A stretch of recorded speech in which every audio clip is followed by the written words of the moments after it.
En otro orden de ideas, capitalinos y trabajadores de limpia de la capital continúan el proceso de aprendizaje para separar la basura, de acuerdo a la nueva norma ambiental. Veamos.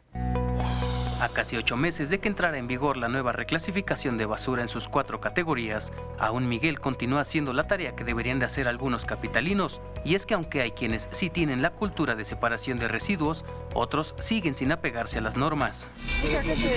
Mucha gente la verdad no, mucha gente sí, pero hay gente que no tiene ni la idea de lo que es separar la basura. Pues ganas, ¿no? Porque más que nada no, ya todo empieza desde la casa, ¿no? Y es la flojera que tienen de separarla.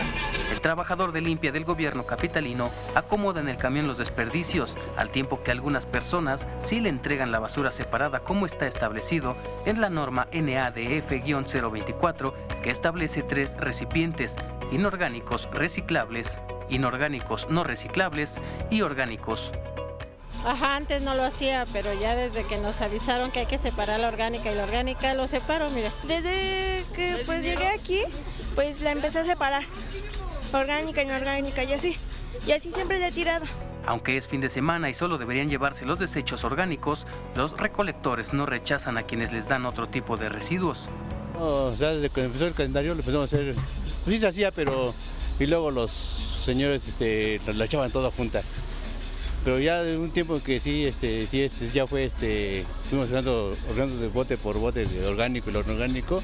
De acuerdo con el calendario que publicó la Secretaría del Medio Ambiente en julio pasado, el camión de la basura recoge productos orgánicos los martes, jueves y sábados, mientras que la basura inorgánica reciclable se tira en lunes, miércoles, viernes y domingo.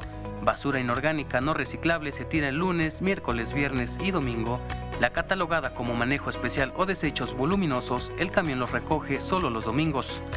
Con imágenes de Jorge Barajas, Héctor Mendoza, 21 Noticias.